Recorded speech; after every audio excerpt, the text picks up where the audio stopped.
Halo teman-teman, jadi pertama-tama ini aku lagi jalan ke UIN dan boom, Mandala. Iya.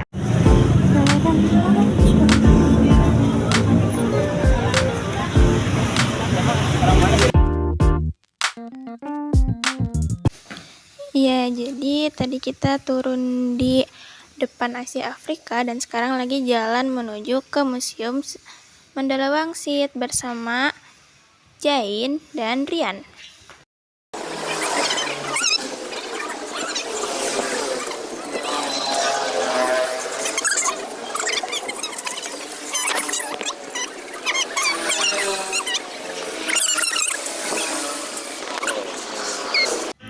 Nah, dan akhirnya kita sudah sampai di Museum Mandala Wangsit. Nah, di sini kita bertemu dengan teman-teman yang lain. Seperti biasa ada Ale dan Fadlan, Rivaldi juga, ya Zain lagi. Mau Valdi. Hai. Bersama teman-teman. Jadi ternyata sayangnya Museum Mandala Wangsit itu tutup. Tetapi Bapak Satpamnya baik, jadi beliau mengatakan bahwa kami bisa masuk, tapi harus menunggu pemandunya datang. Jadi sambil menunggu pemandu datang, yaitu jam 11 siang, kami jalan-jalan dulu ke Braga bersama banyak orang. Dan Ale lagi.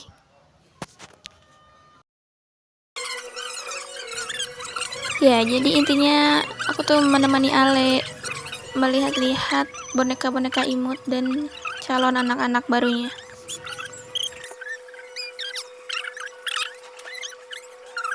Nah, sebelum masuk ke museumnya, pertama-tama mari kita bahas sedikit tentang patung yang menyebut kita di gerbang depan. Jadi patung ini adalah patung Letnan Kolonel Adolf Gustav Lembong, seorang perwira militer Indonesia yang terlibat dalam perang gerilya di Filipina melawan Jepang pada waktu Perang Dunia II. Letnan Kolonel Adolf tewas dalam peristiwa kudeta Angkatan Perang Ratu Adil di Bandung pada tanggal 23 Januari tahun 1950. Letnan Kolonel Adolf bermaksud menemui Panglima Divisi Siliwangi di Bandung untuk membentuk pusat pendidikan militer. Namun pada saat yang bersamaan, markas Divisi Siliwangi diserang oleh pasukan bekas KNIL yang tergabung dalam gerakan APRA. Gedung di mana Letnan Kolonel Adolf terbunuh sekarang dijadikan Museum Mandala Wangsit yang berisikan tentang sejarah perjuangan Divisi Siliwangi. Nah, selanjutnya ini kita ada di ruangan yang menyimpan banyak peninggalan-peninggalan di masa detik-detik kemerdekaan. Di antaranya, yang pertama ini ada senjata-senjata hasil rampasan dari peristiwa pemberontakan PKI Madiun. Seperti yang bisa kita lihat, di sini ada senapan laras panjang. Lalu, di sebelah sini ada revolver Colt, pistol militer standar dari Amerika. Lalu selanjutnya ini ada peta Long March Divisi Siliwangi yang menunjukkan jalur hijrah pasukan dari Jawa Barat ke Jawa Tengah pada tahun 1948 akibat perjanjian Renville. Nah, untuk selanjutnya adalah lukisan serta foto-foto yang menggambarkan peristiwa setelah pemberontakan PKI Madiun. Di antaranya ini adalah foto dari beberapa perwira TNI Divisi Siliwangi yang sedang mengadakan operasi penghancuran dan pembersihan terhadap sisa pemberontakan PKI Madiun pada tahun 1948. Lalu di bawahnya ada foto dari Panglima Besar Sudirman yang sedang berziarah ke makam pahlawan di mana prajurit-prajurit Siliwangi diistirahatkan. Dan selanjutnya masih ada banyak lagi foto-foto yang menggambarkan peristiwa setelah pemberontakan PKI Madiun.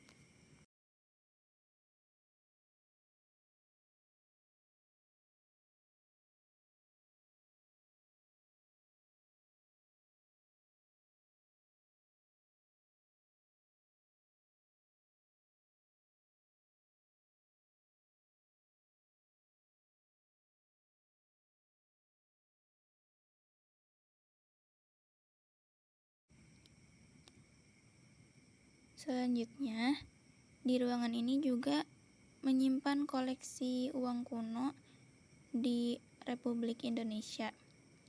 Dan ada juga ransel karung dari tahun 1948. Lalu selanjutnya ada seragam dari TNI AD Divisi Siliwangi berikut dengan baret, serta tanda pangkat divisi Siliwangi dari masa ke masa. Nah, lalu selanjutnya di ruangan ini disediakan berbagai bukti atau peninggalan dari pemberontakan DITII. Ada beberapa arsip, foto, dan juga bekas seragamnya. Nah, setelah kita menyelusuri museum dari dalam, selanjutnya kita akan melihat koleksi luar. Yang pertama ini adalah Panzer Rail V16, yaitu kereta yang digunakan untuk mengawal dan mengamankan perjalanan kereta api pada jalur Ciawi-Cicalengka dari sabotase atau gangguan separatis DITII yang terjadi pada tanggal 10 November sekitar tahun 1955 sampai dengan 1959. Lalu selanjutnya ada meriam PSP yang digunakan dalam berbagai operasi militer, termasuk penumpasan pemberontakan DITII yang dipimpin oleh Kartosuwiryo di Jawa Barat. Meriam ini juga berperan dalam operasi Trikora untuk membebaskan Irian Barat dari penjajahan Belanda. Nah, baiklah teman-teman, jadi cukup sekian saja yang saya sampaikan terkait isi-isi atau peninggalan-peninggalan koleksi-koleksi yang ada di Museum Mandala Wangsit Siliwangi.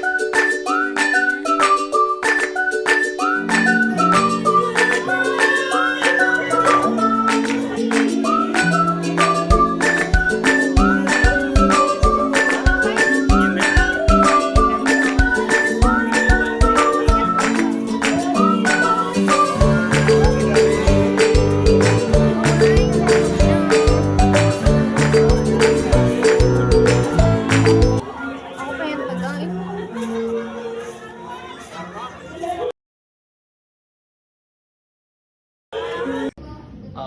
Sebelumnya izinkan ya Pak, perkenalkan saya perwakilan teman-teman saya dari mahasiswa UIN Sunan Gunung Jati jurusan Sejarah Peradaban Islam angkatan 24 ingin mewawancari Bapak selaku apa? Perkenalan. Saya selaku guiding di museum ini. Iya, ya. Dalam bahasa Sundanya pemandu. Pemandu gitu. Dikarenakan ada pepatah tak kenal maka harus kenalan mungkin ya. Nama Bapak siapa? Nama saya biasa kalau di sini biasanya, tapi saya kebetulan nggak pakai baju dinas, libur. Iya. Nama asli saya Oi Solihuddin. Pak Oi. Tapi kalau murid dari saya betulan mantan ngajar kelas 6. Namanya Pak Oi. Pak Oi. Tapi kalau teman-teman panggilnya kepada saya AA. AA. Jadi kami yang manggilnya Pak Oi. Pak Oi, oke. Langsung saja ya Pak ke pertanyaan yang kami butuhkan gitu. Yang pertama mungkin terkait sejarah berdirinya museum ini Pak. Gitu. Awal mula terus tahun berapa dan bagaimana gitu ada museum di sini. Ya. Jadi mungkin latar belakang sejarah Nah, dari gitu. museum. Yang Museum pertama Mandala Wangsit Siliwangi. tahun 1926 gedung yang depan ini dibangun, Iya. kemudian dijadikan rumah kediaman seorang perwira Belanda. Yang kedua tahun 49 sampai tahun 50 gedung ini dijadikan markas divisi Siliwangi yang pertama dengan nama Staf Kuartir Teritorium 3 Siliwangi yang sekarang pindah ke belakang Taman Lalu Lintas. Taman Lalu Lintas. Iya. Tahu. Udah pernah ke Taman Lalu Lintas? Lewat doang. Kalau belum, nah habis di sini ke Taman Lalu Lintas. Iya. Yang ketiga tanggal 23 Januari tahun 50 gedung ini yang depan ini menjadi sasaran penyerangan APRA Angkatan Perang Ratu Adil dengan kekuatan sekitar 800 pasukan APRA bergerak dari Bandung Barat menyerbu gedung ini, membantai tentara Siliwangi yang ada di gedung ini dan sekitar, sehingga gugurlah 79 pasukan Siliwangi. Salah satu di antara yang gugur adalah Bapak Mayor Lembo. Maka untuk mengenang jasa beliau, jalan yang ada di depan museum dinamakan Jalan Lembo. Dan terakhir akhirnya pada tanggal 23 Mei 66, sekali lagi 23 Mei 1966 gedung ini diresmikan menjadi Museum Mandala Wangsit Siliwangi yang diresmikan oleh Panglima Siliwangi ke-8. 8. Oh, kalau nyebut 8 saya kurang bisa. Kenapa? Tidak sih 8. Oh. Ke-8 bisa. Delapan ya? Delapan. Delapan. Kolonel Ibrahim Haji. Kolonel Ibrahim Haji. Gitu aja. Dari segi nama sendiri kok ada nama Mandala Wangsit gitu.